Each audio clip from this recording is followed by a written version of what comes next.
जोजो टीवी। एक राजा अपनी बेटी के लिए अच्छे वर की तलाश में इधर उधर भटक रहा था। एक दिन बहुत सोच समझकर उसने एक प्रतियोगिता रखने का फैसला किया और उसने ये घोषणा करवाई कि जो कोई भी एक दिन के अंदर अंदर उसके पास 5 सोने की मुर्गियां लेकर आएगा और उसके सवालों का सही जवाब देगा, उसी के साथ वो अपनी बेटी की शादी कर देगा। ये एक बहुत ही अच्छा अवसर था क्योंकि राजा बहुत पैसे वाला था। उसकी जमीन जायदाद इतनी थी कि जो भी उनकी बेटी से शादी करता हमेशा के लिए सुखी रहता। राजा की प्रतियोगिता में भाग लेने के लिए दूर दूर से राजा महाराजाओं के बच्चे वहां पर आते हैं और वहीं पर गांव में एक कुम्हार को जब ये बात पता चलती है तो उसकी बहन उससे कहती है, भैया तुम भी प्रतियोगिता में भाग ले लो ना। अरे पगली, कैसी बातें करती है? तूने प्रतियोगिता के नियम नहीं सुने? राजा कहता है कि 5 सोने की मुर्गियां लानी है। 5 सोने की मुर्गियां मैं कहाँ से लाऊंगा?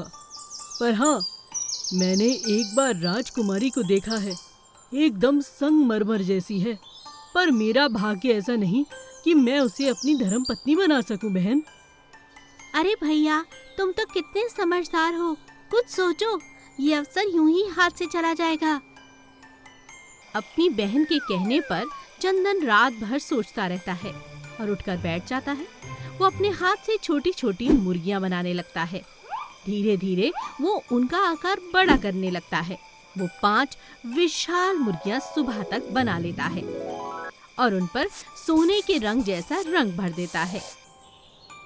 सुबह जब उसकी बहन वो देखती है तो कहती है, भैया ऐसा लग रहा है कि तो सच में सोने की मुर्गियां हैं। आखिर तुम क्या करने वाले हो? देखती जा, चल मेरे साथ। भाई बहन जैसे तैसे बड़ी मेहनत के साथ उन मुर्गियों को राजा के महल तक पहुंचा देते हैं।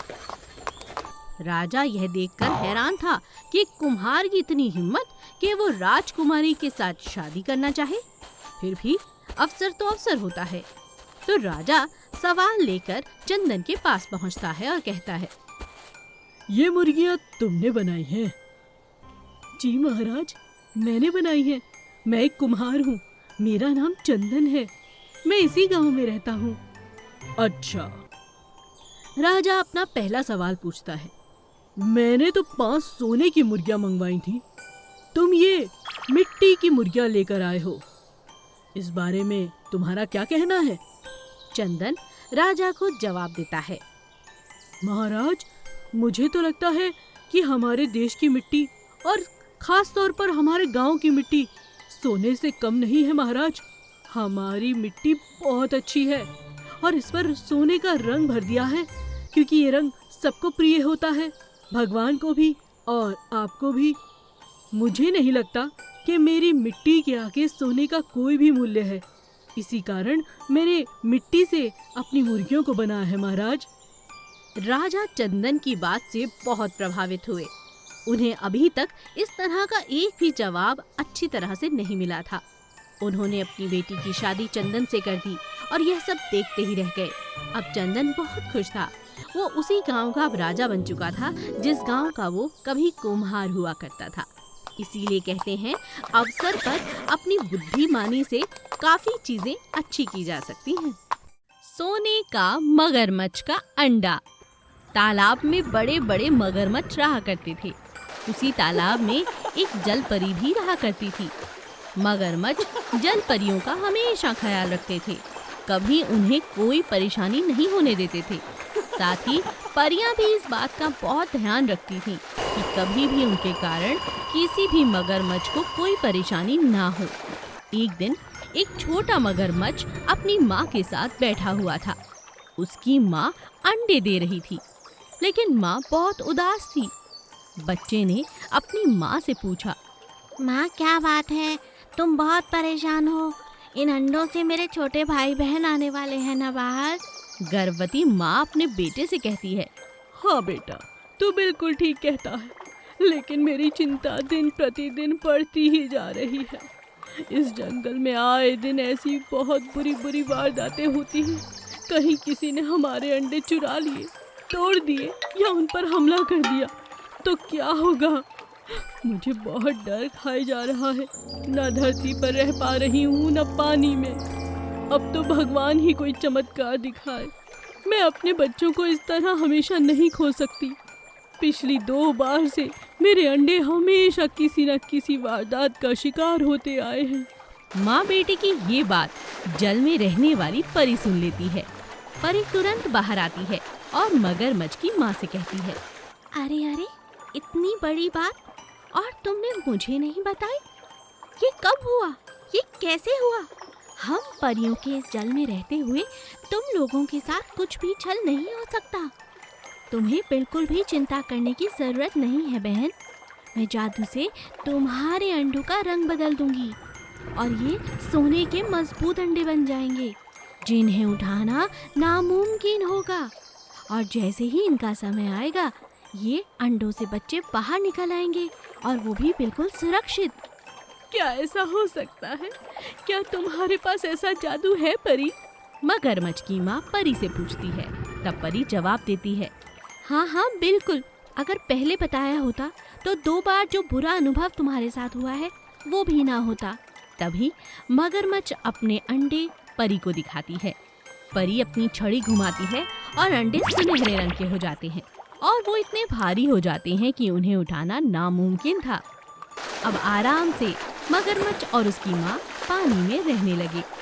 कुछ हफ्तों के बाद अंडे फूटे और उनमें से बच्चे बाहर आए। माँ मगरमच्छ बहुत खुश थी, उसका बेटा भी बहुत खुश था। वाह वाह मेरे भाई बहन, बहुत अच्छा बहुत अच्छा। माँ, हमें परी को धन्यवाद कहना चाहिए। हाँ बेटा, तुम बिल्कुल ठीक कहते हो। माँ मगरमच्छ परी को धन्यवाद देती है और खुशी खुशी अपने बच्चों का ख्याल रखती। एक जंगल में एक शेर और एक घोड़ा बहुत ही ज्यादा पक्के दोस्त थे। दोनों हमेशा साथ साथ रहते थे। एक दिन शेर शिकार के लिए निकलता है। शिकार के पीछे पीछे बहुत दूर तक वो निकल जाता है। राजा शेर को शिकार तो नहीं मिलता, लेकिन उसे रास्ता भूल जाता है। बहुत प्रयास करने के बाद भी राजा को अपने जंगल तक लौटने का रास्ता नहीं मिलता और शाम हो जाती है। ओह, ये क्या? शाम ढल गई और मुझे अभी तक घर जाने का रास्ता तक नहीं मिल रहा। इस अनजान जंगल में मैं कैसे रह सकता हूँ? ये मेरी जान के लिए खतरा हो सकता है। अब मैं क्या करूँ?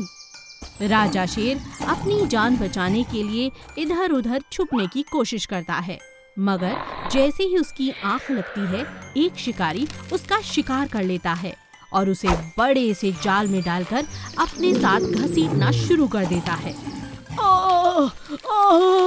कौन है?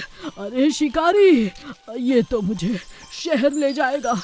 मैंने सुना है ये लोग बहुत मारते हैं।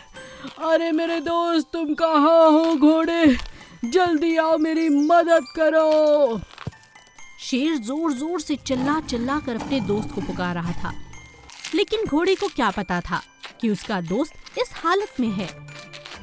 शिकारी जैसे तैसे अपनी जीप के पास जाल और शेर को ले जाता है, लेकिन उसे उठाने की हिम्मत वो नहीं कर पाता क्योंकि शेर का वजन बहुत ज्यादा था। तभी वो अपने मित्र से कहता है, अरे दोस्त, शेर का शिकार तो हमने कर लिया। ये अवसर बहुत ही बढ़िया है। इसे तुरंत सर्कस ले जाते हैं। इसे शहर तक ले जाना आसान हो जाएगा अगर कोई खच्चर या घोड़ा मिल जाए। मुझे लगता है इसके वजन से तो हमारी गाड़ी के टायर ही पंचर हो जाएंगे। पहले ही हवा कम है। ठीक है, मैं कुछ करता हूँ। शिकारी का दोस्त घोड़े की तलाश में निकलता है और उसी घोड़े को ले आता है जो शेर का मित्र था। शेर अपने दोस्त को देखकर तो बहुत खुश होता है, लेकिन इस बात से हैरान कि इन दोनों के साथ वो क्या कर रहा है। जब उसे सारी बात समझ में आती है, शेर अपने दोस्त से कहता है, डरो नहीं, जैसे ही ये मुझे तुम्हारी पीठ पर डाले, तुरंत अपने घर के जंगल की तरफ भाग निकलना। इनकी गाड़ी में इतनी हवा नहीं कि ये हमारा पीछा कर सके, और जितनी जल्दी हो सकेगा मैं अपने नुकीले नाखूनों से इनकी सारी हवा निकाल दूंगा। दोनों दोस्त योजना के हिसाब से वैसा ही करते हैं। मौका पाते ही जैसे ही शेर को दोनों शिकारी घोड़े की पीठ पर टांगते हैं, घोड़ा दुम दबाकर भाग जाता है। शिकारी बहुत पीछा करने की कोशिश करते हैं, लेकिन घोड़े का मुकाबला नहीं कर पाते और इस तरह एक दोस्त ने फिर से एक बार अपने दूसरे दोस्त की जान बचा ली।